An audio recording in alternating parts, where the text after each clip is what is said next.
నమస్తే అండి. నా పేరు అప్పాజీ అంబరీష. క్యారెక్టర్ ఆర్టిస్ట్‌గా మీ అందరికీ సుపరిచితం. Please subscribe to Tree media.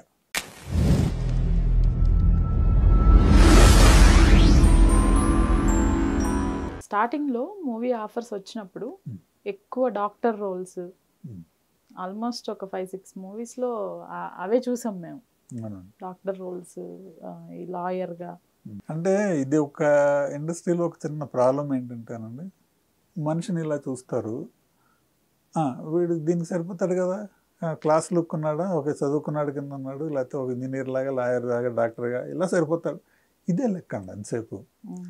కొత్తగా చూద్దాము అనుకోని ప్రయత్నం చేయరు. ఎందుకంటే వాళ్ళకి అంత ఓపిక ఉండదు. అంతా హీరో మీద, హీరోయిన్ మీద స్పెండ్ చేస్తారు కానీ టైము. క్యారెక్టర్ ఆర్టిస్టుల దగ్గరికి వచ్చేప్పటికి చేసేవాళ్ళు తక్కువ ఉంటారు. ఆ ఎక్స్పెరిమెంటేషన్ ఎవరు చేస్తున్నారంటేనండి, చిన్న ఫిల్మ్స్లో చేస్తున్నారు. ఎక్కడైనా చిన్న ఫిల్మ్లో చేసి అక్కడ కనుక ఈ క్యారెక్టర్ ఆర్టిస్ట్కి మంచి రోల్ పడి వాళ్ళు సక్సెస్ అయితే, ఆ తర్వాత పెద్దవాళ్ళందరూ పిలుస్తున్నారు. మళ్ళీ ఇక్కడ ఏ క్యారెక్టర్కి సక్సెస్ అయ్యాడో దాన్నే రిపీట్ చేస్తున్నారు most of the time. So ఎక్కువ సార్లు స్టీరియో టైపింగ్ ఉంటుంది. అంటే మిడిల్ క్లాస్ మెలోడీస్లతోటి రమణ గారికి మంచి బ్రేక్ వచ్చింది. అందులో ఆయన గట్టిగా అరిచి తిట్టే ఫాదర్ కింద. ఇప్పుడు తర్వాత మ్యాక్సిమం సినిమాలు చూడండి, అదే క్యారెక్టర్ ఎక్కువ రిపీట్ అవుతుంది. రీసెంట్గా రంగబల్లో కూడా అదే క్యారెక్టర్ రిపీట్ అవుతుందండి. సో ఆ స్టీరియో టైపింగ్లోంచి బయటికి రావట్లేదండి ఇండస్ట్రీ. కొత్తగా ఇప్పుడు ఒక క్యారెక్టర్ చేయగలిగిన ఆర్టిస్టు వేరే క్యారెక్టర్లు ఏవైనా కూడా చేయగలుగుతాడు. ఏదైనా చిన్న చిన్న ప్రాబ్లమ్స్ ఉంటే చెప్పి చేయించుకుంటే ఎలా కావాలో చెప్తే, ఎందుకంటే డైరెక్టర్ మనసులో ఏముందో ఆర్టిస్ట్కి తెలిస్తే దాన్ని చేయగలుగుతాడు. సో ఆ కన్వే చేసుకుని చేయించుకోగలిగితే ఏ ఆర్టిస్ట్ నుంచైనా, అంటే అట్లీస్ట్ మ్యాక్సిమం ఆర్టిస్టుల నుంచి మంచి అవుట్పుట్టే వస్తుంది.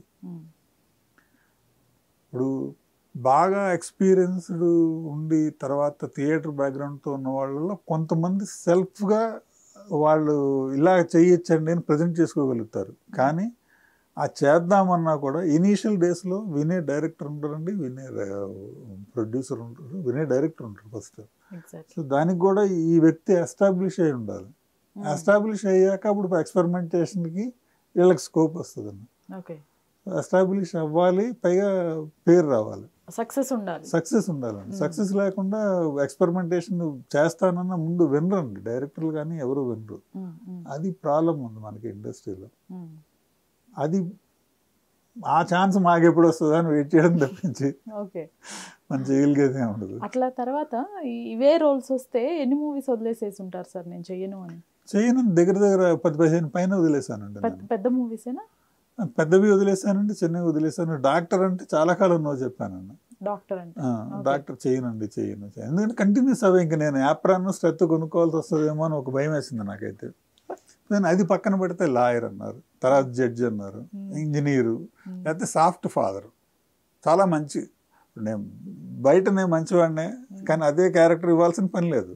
నేను చాలాసార్లు అంటే కొంచెం చనువున్న డైరెక్టర్లతో ఆర్గ్యూ చేసేవాడిని. ఏమంటే సాక్షి రంగారావు గారు కన్నింగ్ క్యారెక్టర్లు చేశారు, శరత్ బాబు గారు ఆయన చూడడానికి బాగుంటాడు, చూస్తే మనిషి చాలా డిగ్నిఫైడ్గా ఉంటాడు, కానీ ఎన్ని నెగిటివ్ క్యారెక్టర్లు, విలన్ క్యారెక్టర్లు చేశారు. రఘువరన్ గారు చేశారు. ట్రై చేయొచ్చు కదండి, మా మీద కొంచెం పెద్ద క్యారెక్టర్లు ఇవ్వండి అని అడుగుతూ ఉంటాను. నేను చనువు వాళ్ళందరినీ అడుగుతాను, నాకు ఏమాత్రం పరిస్థితి గట్టిగా ఉన్నా నెక్స్ట్ టైం చేద్దామని అంటుంటారు. ఆ నెక్స్ట్ ఎప్పుడు వస్తుంది అని ఎవరికి తెలియదు. ఈ ఆడిషన్కి వెళ్ళినప్పుడు కూడా ఇవే టైప్ ఆఫ్ రోల్స్ అడుగుతుంటారా సార్, లేకపోతే ఎలా? ఫస్ట్ నేను ఒక డైరెక్టర్ దగ్గర పేరు వద్దండి, ప్రతి సినిమాకి ఆడిషన్కి వెళ్ళానండి. ఓకే. ఫస్ట్లో ఒక్క సినిమాలో ఒక చిన్న క్యారెక్టర్ ఇచ్చారు, ఒక పెళ్లి చూపుల సీన్లో. తర్వాత నుంచి లేదు. అది ఎన్ని ఆడిషన్లకు వెళ్ళినా ఆడిషన్ చేయించేవారు, క్యారెక్టర్ లేదు. పని extraordinary character, special body language, special modulation, లేకపోతే వేరే స్లాంగ్, వాళ్ళకి తెలియదు ఎలా మాట్లాడతాడో ఎలా చేస్తాడో అన్న దానికి చేయించుకున్న ఆడిషన్ అర్థం ఉందండి. ఇలా ఇంటర్వ్యూ బోర్డులో కూర్చుని, ఏం చదువుతున్నావమ్మా, ఏం చేస్తున్నావు, నీ పేపర్స్ ఇలా, ఇది చేయగలవా వద్దా, చేయలేవా, చేస్తావా, సరే చెయ్యి, లేకపోతే వెళ్ళిపో, నువ్వు సెలెక్ట్ కాలేదు, ఈ చెప్పేదానికి కూడా ఆడిషన్ చేయించారండి. ఇంకొక మూవీకి తీసుకోలేదు అంత చేసినా కూడా. ఓకే. ఇంకొక మూవీకి రీజన్ ఏమైంది? తెలియదండి.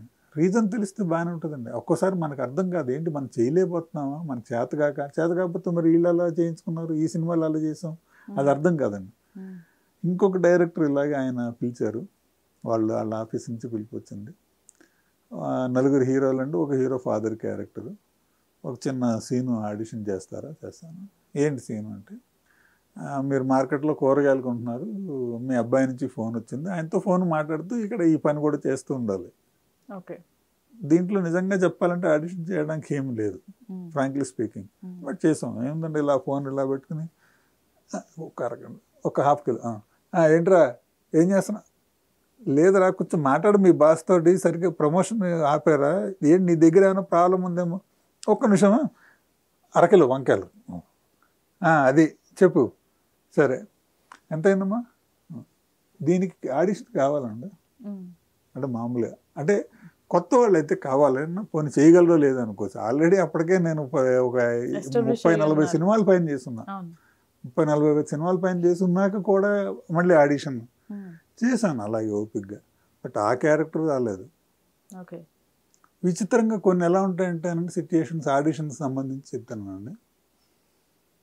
ఒక ప్రొడక్షన్ హౌస్లో ఆడిషన్కి పిలిచారు, వెబ్ సిరీస్ చేస్తున్నారు, ఒక క్యారెక్టర్ ఉంది, పొలిటికల్ సబ్జెక్ట్. అది క్యారెక్టర్కి ఒక హీరోకి గురువు క్యారెక్టర్, మంచిగా పొలిటికల్గా గైడ్ చేశారు, సటిల్గా కావాలి అది. సరే ఆడిషన్ అన్నారు, చేశాను. చూసారు, బాగుందండి, చాలా బాగా చేశారు అన్నారు. మళ్ళీ 2 రోజుల తర్వాత మళ్ళీ పిలిచారండి.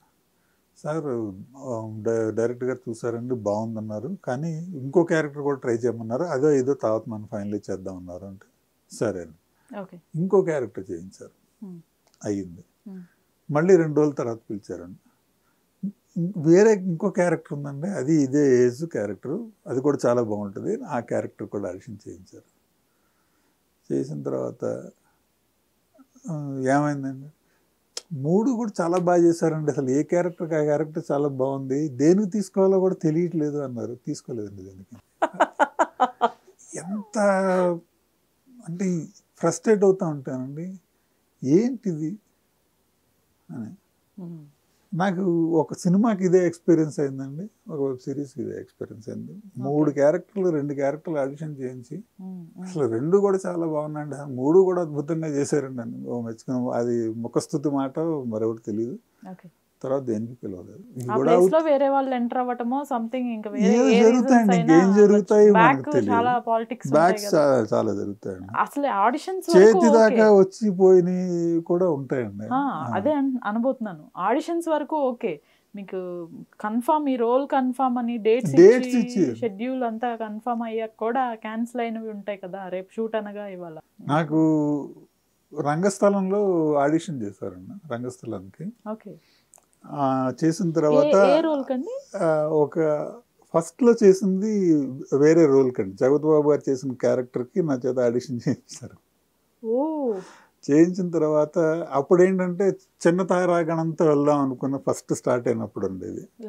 ఆ తర్వాత స్కేల్ మారిన తర్వాత సరే నన్ను ఏం చేశారంటే తీసేయకుండా జగత్ బాబు గారికి 4 ఉంటారు సపోర్టింగ్, అందులో మెయిన్ అదే నా రైట్ హ్యాండ్స్ అనబడేవాళ్ళు 4 ఉంటారు, అందులో ఒక క్యారెక్టర్ని రాశారండి. అక్కడ వాళ్ళ పేపర్స్ మీద కూడా అప్పాజీ అని పేరు రాసుకున్నారు, అన్ని డేట్లు ఇచ్చారు, అంతా అయిపోయిందండి. అక్కడ పోలవరం దగ్గర ఎక్కడో షూటింగ్ అని. ఏమైందో తెలియదండి. ఆ తర్వాత నుంచి మర్నాడు బయలుదేరాలనగా ఫోన్ చేస్తే ప్రొడక్షన్ వాళ్ళు ఆన్సర్ చేయట్లేదు, డైరెక్షన్ డిపార్ట్మెంట్ వాళ్ళు ఆన్సర్ చేయట్లేదు, ఎవరు ఆన్సర్ చేయట్లేదు. ఆ సినిమాలో వెళ్ళాను. సరే అదేమైందో తెలియదు. అడ్వాన్స్ ఇవ్వటం అలా జరుగుతాయి కదా? లేదండి, చిన్నవాళ్ళకి అడ్వాన్స్లు అవి ఇవ్వనంతే. అలా జరిగిందండి. సరే అని మనం దానికోసం కూర్చోం కదండి, ప్రయత్నాలు మనం చేసుకుని వేరే శుభలేఖ ప్లస్లు అని ఒక సినిమా చేశాను. ఆ సినిమా షూటింగ్ నడుస్తుండగా ఓ రోజు మళ్ళీ ఇదే ప్రొడక్షన్ హౌస్ నుంచి కాల్ వచ్చిందండి. వచ్చి ఇలాగా రామ్ చరణ్ని పోలీస్ స్టేషన్లో కొట్టే క్యారెక్టర్, ఇన్స్పెక్టర్ క్యారెక్టర్ ఉంది, రేపు షూటు వచ్చేయమన్నారు సార్ అని. ఆల్రెడీ ఇక్కడ డేట్లు 1 వీక్ బ్లాక్ చేసి ఉన్నామండి. వీళ్ళు చేస్తున్నారు కంటిన్యూ షూటింగ్. అదే చెప్పాను. ముందు రోజు సాయంత్రం ఫోన్ చేసి రేపు షూటింగ్ అంటే అక్కడ ఖాళీ ఉంటే వచ్చేస్తాం, లేకపోతే ఏం చెప్తామండి, ఆల్రెడీ కమిట్ అయిన దాన్ని వదిలేసి లేదండి అని ఇక్కడ వీళ్ళకి హ్యాండ్ ఇచ్చి పారిపోలేం కదా. లేదంటే ఆల్రెడీ వేరే సినిమా కమిట్ అయి ఉన్నాను, నడుస్తుంది అని చెప్పాను. అయిపోయింది. ఇంకా తర్వాత వాళ్ళ నుంచి నాకేమీ కాల్స్ లేవు. ఆ సినిమా కూడా అయిపోయింది. అది మంచి హిట్ సినిమా, చాలా బాగుంటుంది, అద్భుతంగా ఉంటుంది. మిస్ అయ్యాను, సినిమా చేసుంటే బాగుండేది నాకు బాధ అయితే ఉంటుంది. వాటికి నేను అనుకుంటూ ఉంటాను, చాలా సినిమా చేసుంటే బాగుండేది, మంచి క్యారెక్టర్ అని అనిపిస్తుంది. ఆ పోలీస్ రోల్ కూడా ఆల్మోస్ట్ ఒక 5 to 6 minutes డ్యూరేషన్ ఉన్నది, మంచిది. మిస్ అయ్యారని ఫీల్ అయ్యాను, అయిపోయింది. తర్వాత ఎప్పుడు ఒక సుకుమార్ గారికి నాకు తెలిసిన ఒక ఆయన నా మీద అభిమానం కొద్దీ సుకుమార్ గారిని ఏమండి మా ఈయన్ని పెట్టుకోవచ్చు కదా మీ నెక్స్ట్ ప్రాజెక్ట్లో అంటే, మీ సార్ చాలా బిజీ లేవయ్యా అంటే, వాళ్ళు అడిగినప్పుడు నేను ఖాళీ లేకపోతే కాదు కదా అని కదండి అంటే, ఎక్కడో మిస్కమ్యూనికేషన్, ఏదో నెగిటివ్ ఫీడ్బ్యాక్ వెళ్ళింది అందుకు, ఏం వెళ్ళిందో తెలియదు. అది బ్రేక్ చేద్దాం, ఈయన దొరికితే అని ఎప్పుడు ట్రై చేస్తుంటాను, దొరకరు. మీ ఇంటర్వ్యూ చూసేనా ఆయన ఏమన్నా ఓకే వీడిని పిలుద్దామని పిలిస్తే హ్యాపీ,